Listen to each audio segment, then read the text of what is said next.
Welcome to Leading for Wellness. I'm Liesl Bernard, CEO of Cologne Executive Search and Leading for Wellness events. Each week, we dive into the journeys of visionary wellness entrepreneurs, uncovering their secrets to success. Get ready for insightful conversations that will inspire you to elevate your business and prioritize your well-being. Let's dive in.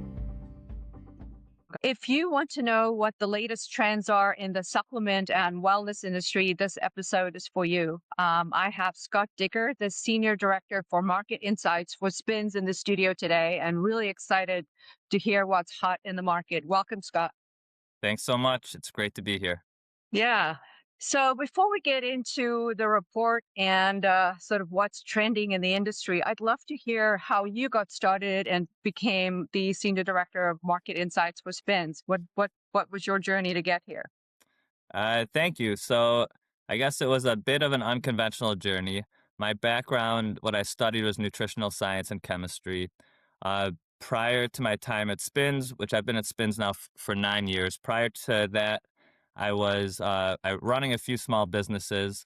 One, I was working as a sports nutritionist. So I had my office in Chicago, where I worked predominantly with weight class athletes at the beginning. So think mostly like combat sport athletes to help them make weight for competition.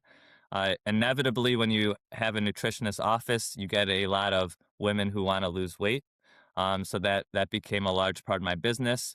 At the same time, I was opening up a health cafe in Chicago as well. So think like salads, smoothies, wraps, with also a nutrition store aspect. So you could buy your supplements, your health foods, things like that. A very small one. And so I was doing both of those, and then uh, as the ratio of people that I was seeing as a sports nutritionist really tilted towards women who want to lose weight, I decided I didn't want to do that full time. I've always been very interested in the business area of nutrition as well as nutrition for performance, which led me to my sports nutrition background. I was always very curious, playing sports growing up and how, the proper fuel, proper nutrition can help you perform your best. And so the opportunity came to work at Spins, which I think all of your audience is familiar with Spins, but we're tracking a lot of the trends. We have exclusive data in the natural channel, which is where a lot of these trends start. And so I was able to really understand and dive into the data. I always say I had two lives at Spin. So my first life I spent in our product intelligence team, which is where a lot of the enrichment happens. So this is where we decide what ingredients to track, how to shape the data in a syndicated way so that when people are presenting the data, they know it's a source of truth rather than, we always joke that every brand always figures out a way to say that they're number one in the category by putting Mhm. enough filters on the data to make it seem like they're, the number one organic gluten-free granola bar that uses psyllium as their fiber source. And so we always joke about that. But what we do in product intelligence was we would always shape the data in a syndicated way so that brands and retailers were looking at the same data and they could look at it objectively. And we could also figure out, what ingredients to track. Like we were tracking a lot of the ingredients very early on. So as they bubble up in trends, we're able to have data and have perspectives on that. So I ran our customer insights team there for a few years. And then I shifted over to the market insights team, where I spent the last, I guess, 5 years over here. And this makes me, most of the public facing reports that you see from Spins come from me and my team. I lead our editorial board. And, as I've met you at most of the conferences, I do a lot of our conference speaking, which is where, again, you and I see each other the most. And so that's kind of how I zigzagged my way to leading our research and insights over here. What a fascinating transition. So you were an athlete. What sports did you play, by the way? My main sport was wrestling. I Okay. played basketball and baseball as well, but wrestling and combat sports were my big one. Okay.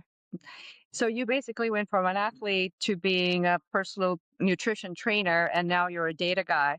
What do you love most about what you do?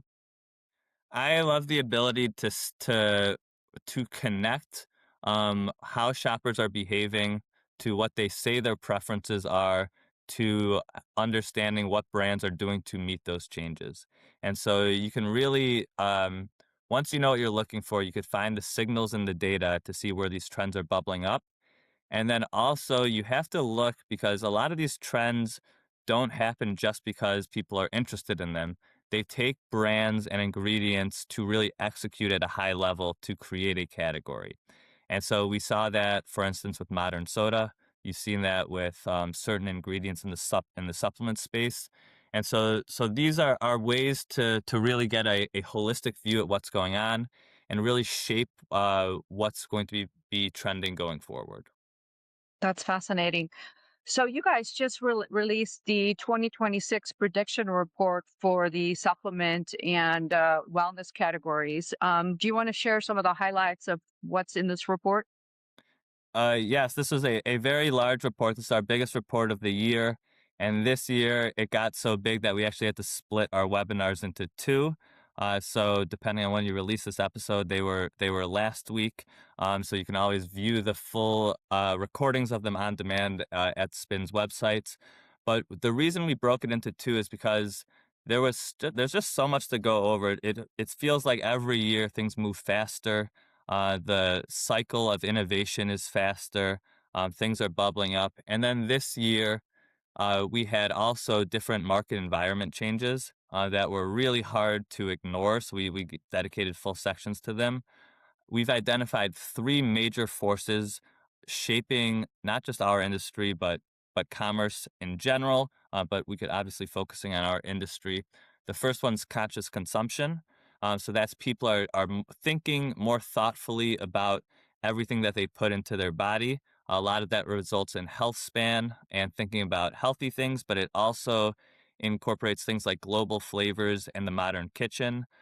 So taking things that from different global cuisines, bringing them in, premiumizing a lot of offerings. We go into a lot of detail about how private labels filling that void of budget friendly and premium in both spaces. And then the next one is anywhere commerce. So we talk about how things have gone beyond both the physical shelf and the digital shelf.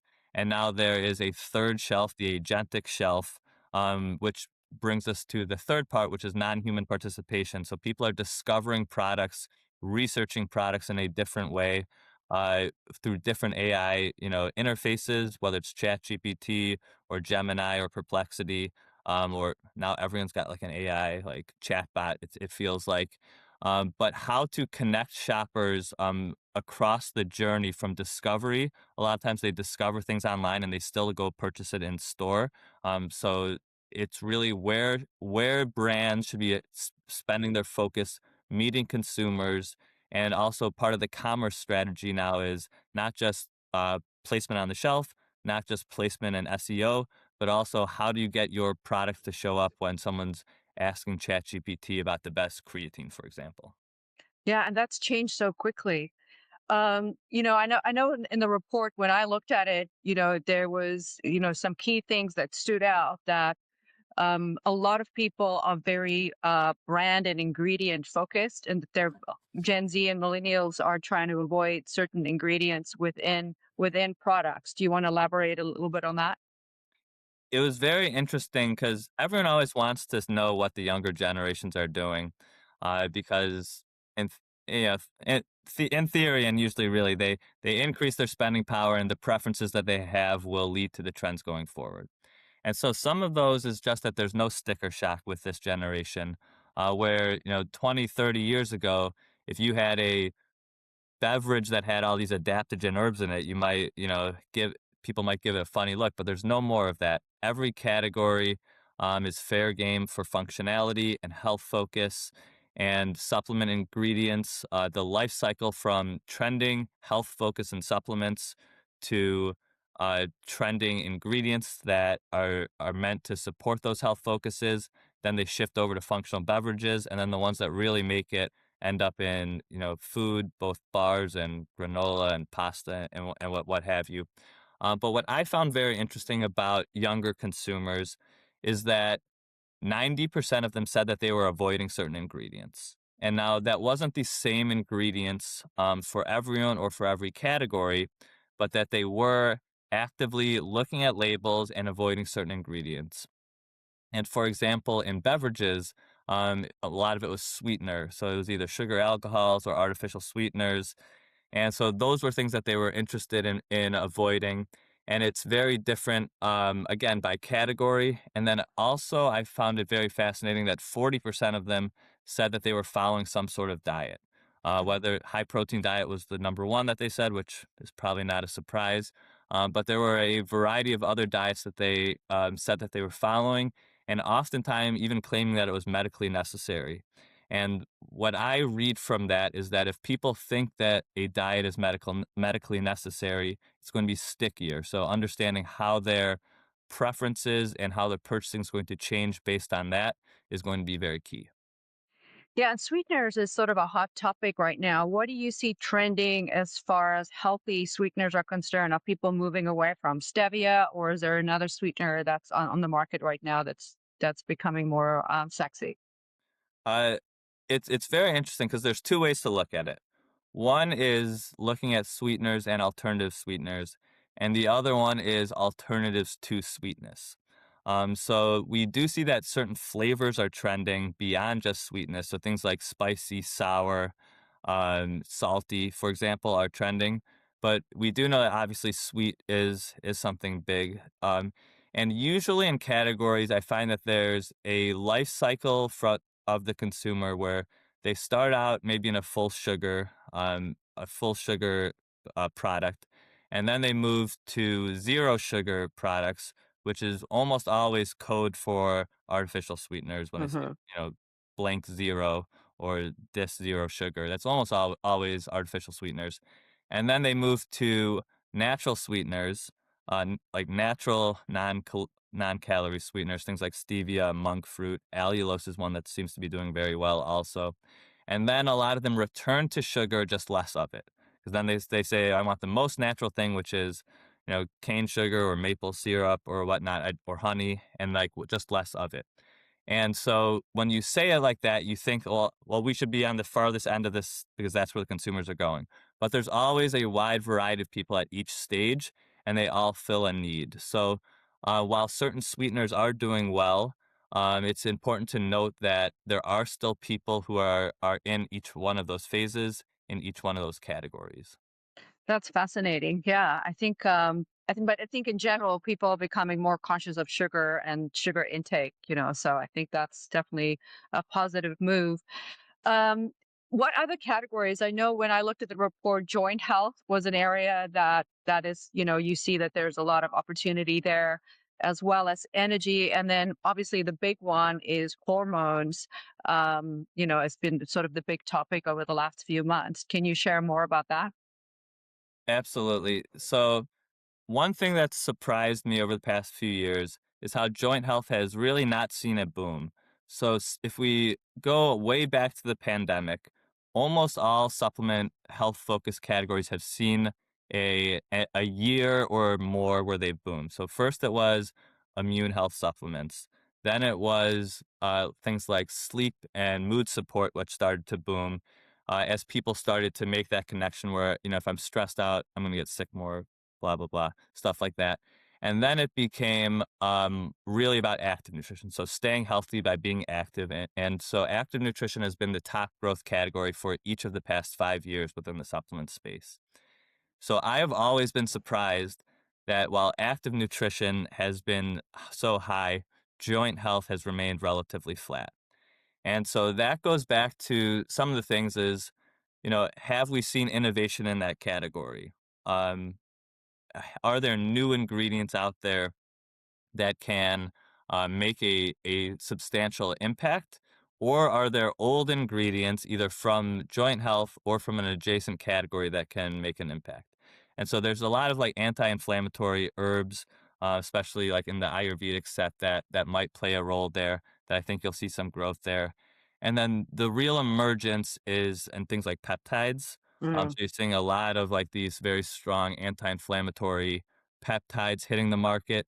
I know there's some gray legality around that.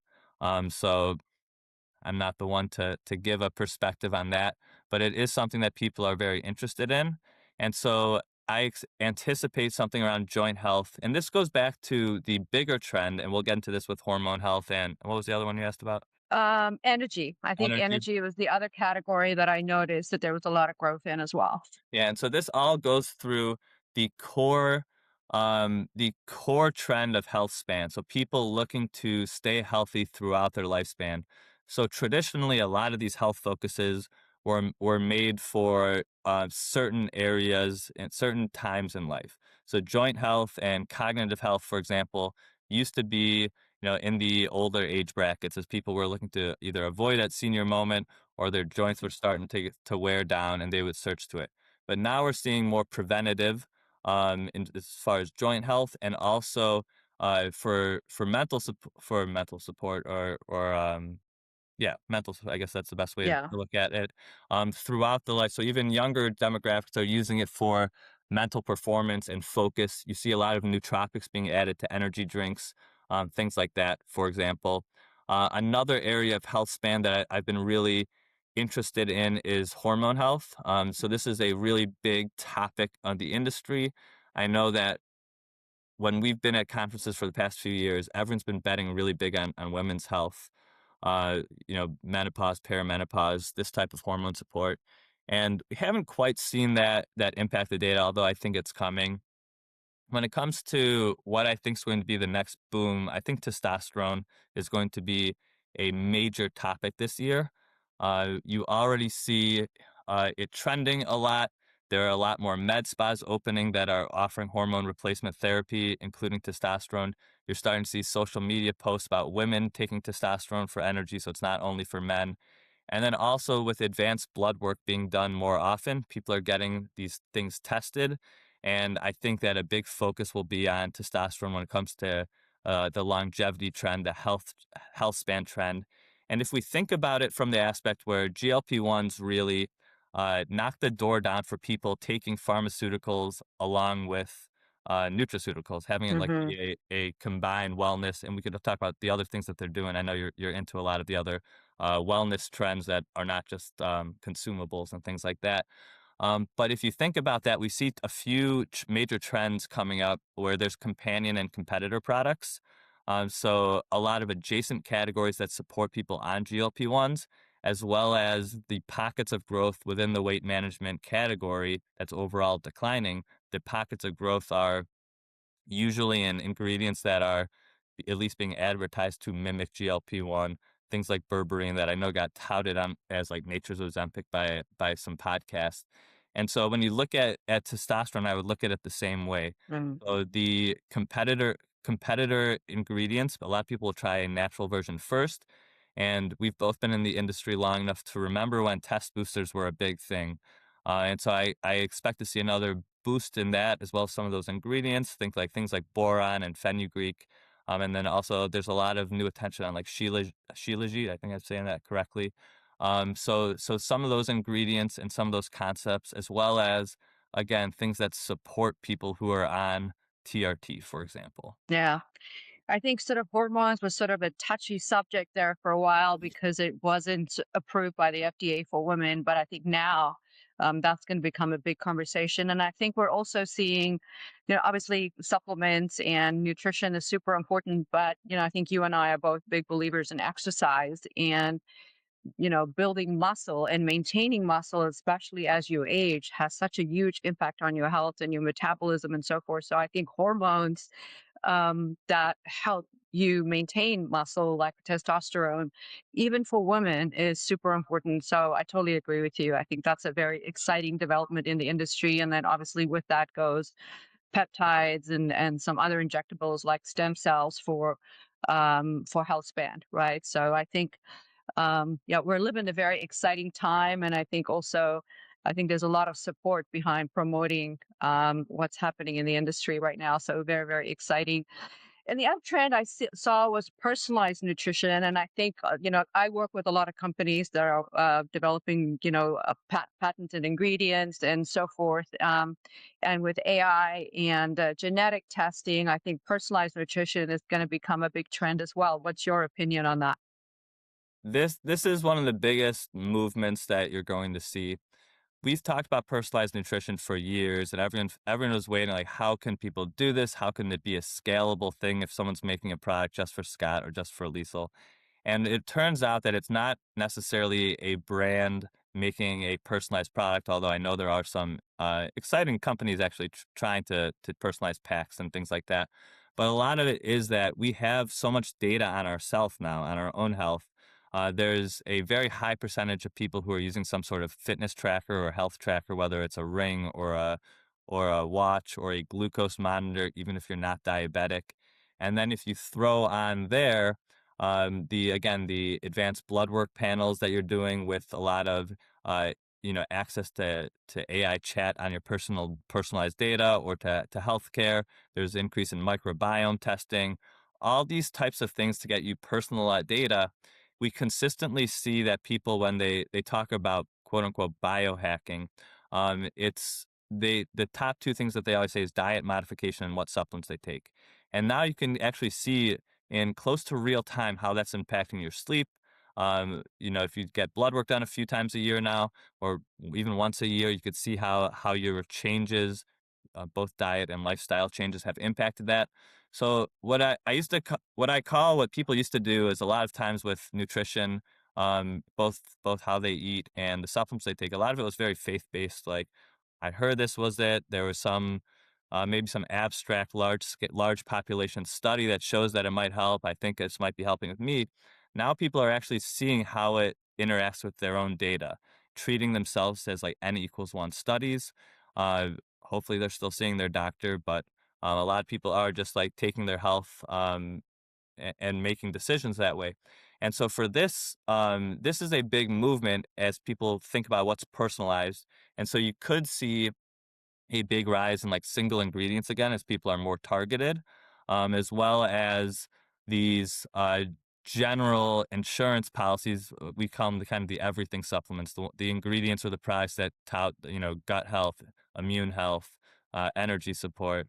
A lot of these things are found in like green powders or even single ingredients like colostrum. That's really trending right now. Yeah, that's fascinating. I think in time, some of these testing companies will partner with ingredient companies or supplement companies, and it'll become kind of a one-stop shop. So really exciting to see what's happening in that market. How about sleep? Sleep is, obviously something everyone needs a lot of, and there's so many different sleep products out there. What do you see trending in sleep? Sleep's a very interesting one because again, this is a common one that people are measuring now. Yeah, I know I've started really paying attention to my sleep score and what's going on there. And there's a lot there, both a lot of it's not necessarily nutrition related. It's sleeping, turning off your phone, sleeping in the dark room, all that stuff. But when it comes to nutrition, there's a few things that I think are noteworthy. One is that there's a lot out there about like not eating for so many hours before bed.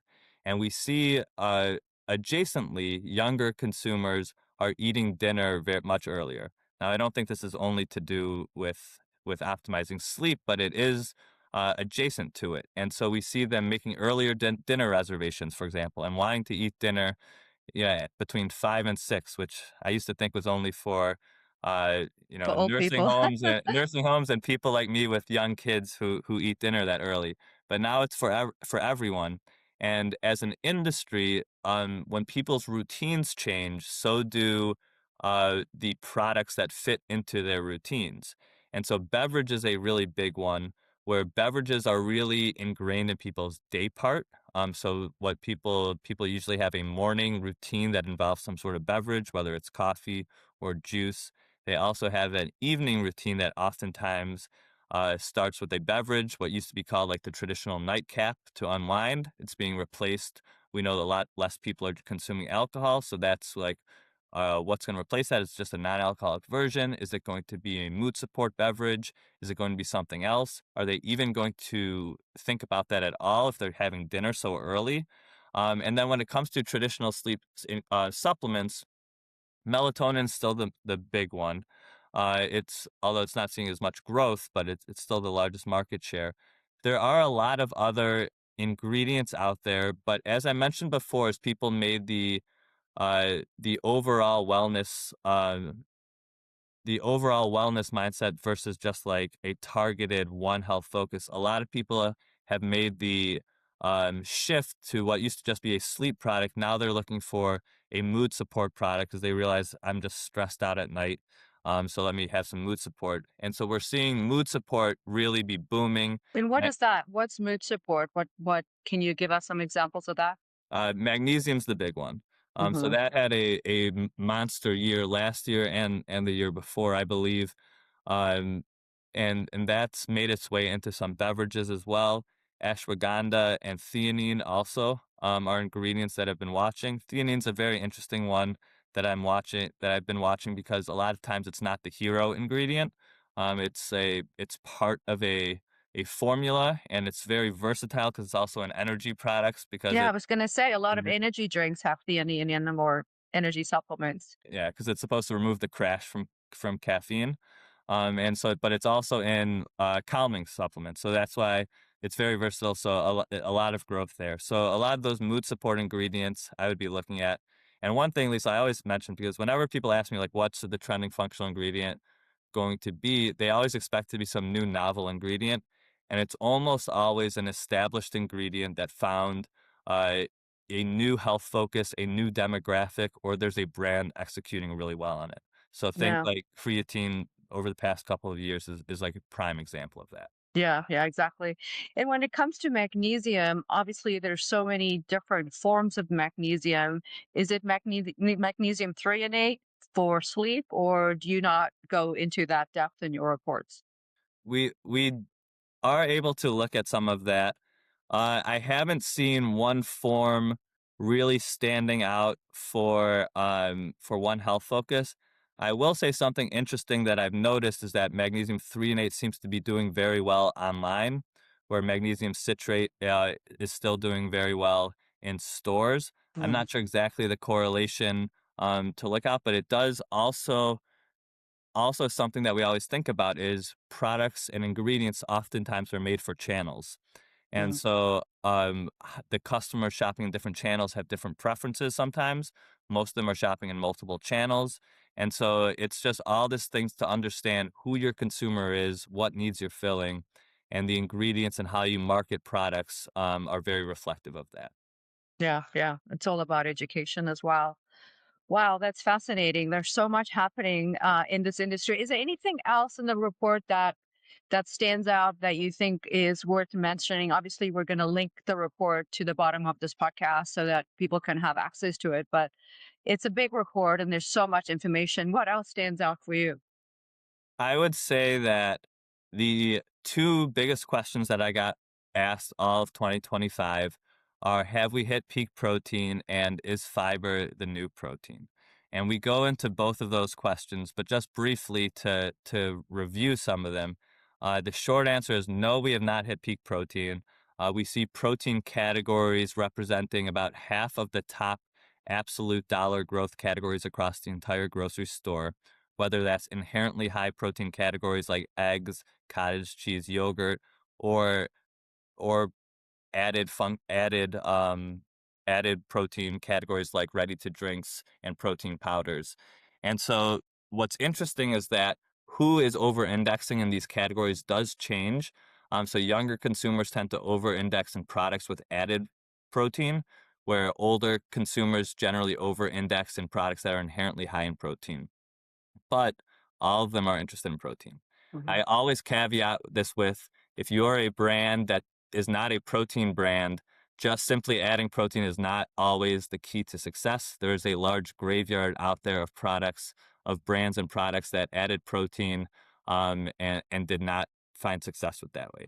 So consumers are interested in it. We have not hit peak protein, but understand your brand and your audience before just thinking that that's the magic pill.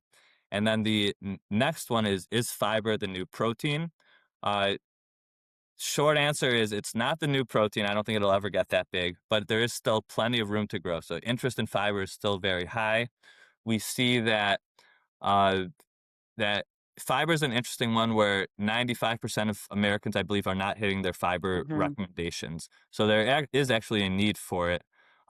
Whereas protein, with the old guidelines, at least, people were getting plenty of protein. I'm not sure the new numbers with the updated guidelines.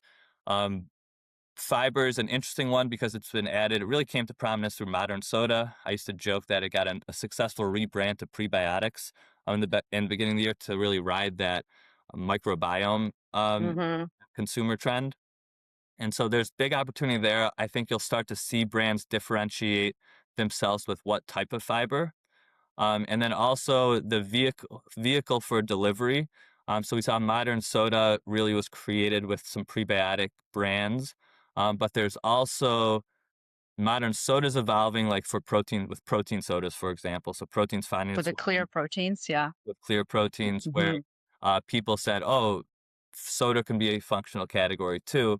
And then you're also seeing adjacent categories like tea, for example, tout prebiotic fiber. So now two things happen. People realize soda could be a functional category, and then people realize that fiber and prebiotics can be a functional ingredient in beverages. So you're seeing both of those evolve and expand. So those are a couple other things that I think are worth noting because those are what is top of mind for most people, at least who've been asking me. Yeah, that's really interesting.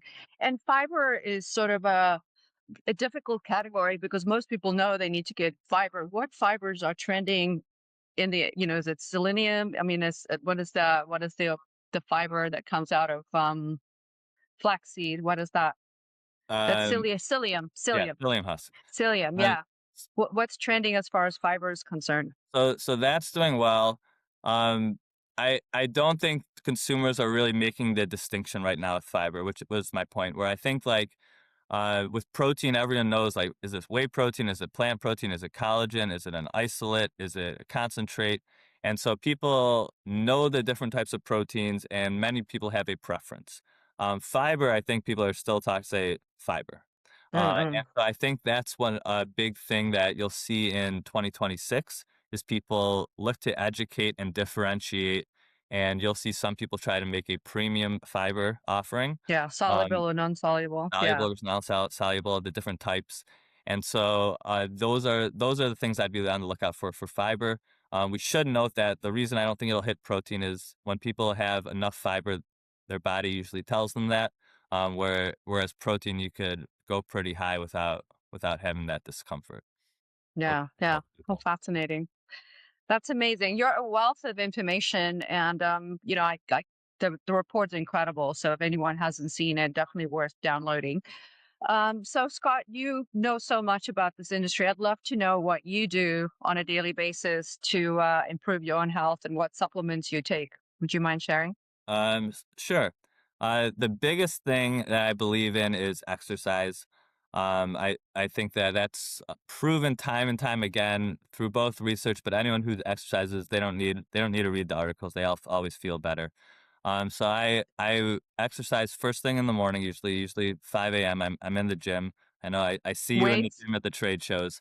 I do weights. I do as I'm, I don't want to say getting old, but increasing in age, I do a lot more range of motion as well and core stability, weights, and then I do probably 45 minutes to an hour of cardio most days as well.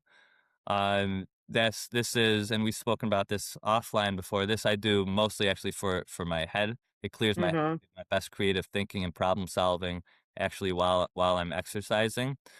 So and you just feel better. If I don't work out, I am noticeably I'm sluggish. the same. Yeah, I'm Uh, a much nicer person when I work out and happier too. Much nicer and much smarter person I am. I would say. Yeah. The brain fog is definitely real. So that's my number one thing that is staying active. Uh, then, my morning beverage, I said people have like a morning beverage routine, is I actually drink uh, raw cacao. So just like unsweetened. So it's like a bitter hot chocolate in the morning. There's a lot of fiber in that, a lot of nutrients in that as well. Uh, as far as supplements, what do I take in the day? There's two that I always take. So fish oil, I always take. I believe, very strongly Omega-3s, yeah. in the research behind that, and I don't necessarily eat enough fish to justify not taking a omega-3 supplement. So I take about 1.5 to 2 grams of EPA plus DHA a day. I take creatine every day. What used to be 3 to 5 grams, now people are convincing me that I need more for the cognitive benefits. So that the more than 3 to 5, I'm still inconsistent on. Although I have found that, like when we're at trade shows and things, if I take about 10 grams, I feel actually a little bit better the next day. Which I learned, I think at SANS last year. One of the researchers was touting. Yeah. So I find that interesting. I take vitamin D mostly, certainly throughout the winter. I'm taking vitamin D. I'm in Chicago, so I don't get too much sunlight during the winter. I take aged garlic supplements. I'm a big believer in the health benefits of garlic. For a long time, I was eating the raw garlic. You have to chop it up to Yeah. eat it. And then sometimes that got cumbersome, and I don't quite enjoy just chewing on raw garlic all the time. So I take some of those supplements throughout the day, and that's really it for always. If I feel like I'm getting sick, I'll take zinc. Um, so I do that. I do some. Then outside of that, I follow a high protein diet. um, my main nutrition philosophy has always been eat plenty of fruits, vegetables, and protein, and then you could kind of fit in the rest. So I eat plenty of fruits, vegetables. Food is medicine. Yeah. No, I agree. I eat a lot of like walnuts and almonds and different types of nuts as well. So and berries. Berries is a big part of my routine. So that's kind of my nutrition. I've been trying to work on my sleep. I've got 2 young kids, and I That's exercise. challenging. Yeah. You need to get to bed a little earlier than I used to get some sleep. I know you're big into a lot of the meditation and some of that. I don't do as much of that as I should. I've been trying to do a little more breath work and saunas and cold when available, although I don't have those super readily available. But that's pretty much it. Nothing too fancy for me. Yeah. Yeah. Thanks for sharing that. That's really fascinating. Yeah, I think that meditation and the spiritual side of things really, I think, will become a bigger trend. I think as people put together nutrition and exercise and realize you can't really, mindset is so important, So I know that there's a lot of health tech out there that's trying to measure brain waves and so forth. So really excited to see what's coming in that area. And it's But free, right? yeah, Like, and yeah, it's it's free. free to do breath work. There's a ton of well-documented benefits, and as you mentioned, you can measure in certain ways. I think even through, like, we talk about sleep, you could start to measure, like, when you meditate or do breath work or anything else before bed or throughout the day. So I agree with you. That's something I want to be doing more. I guess I don't really have resolutions, but that's a goal of mine this year, to do some more breath work and meditation this year.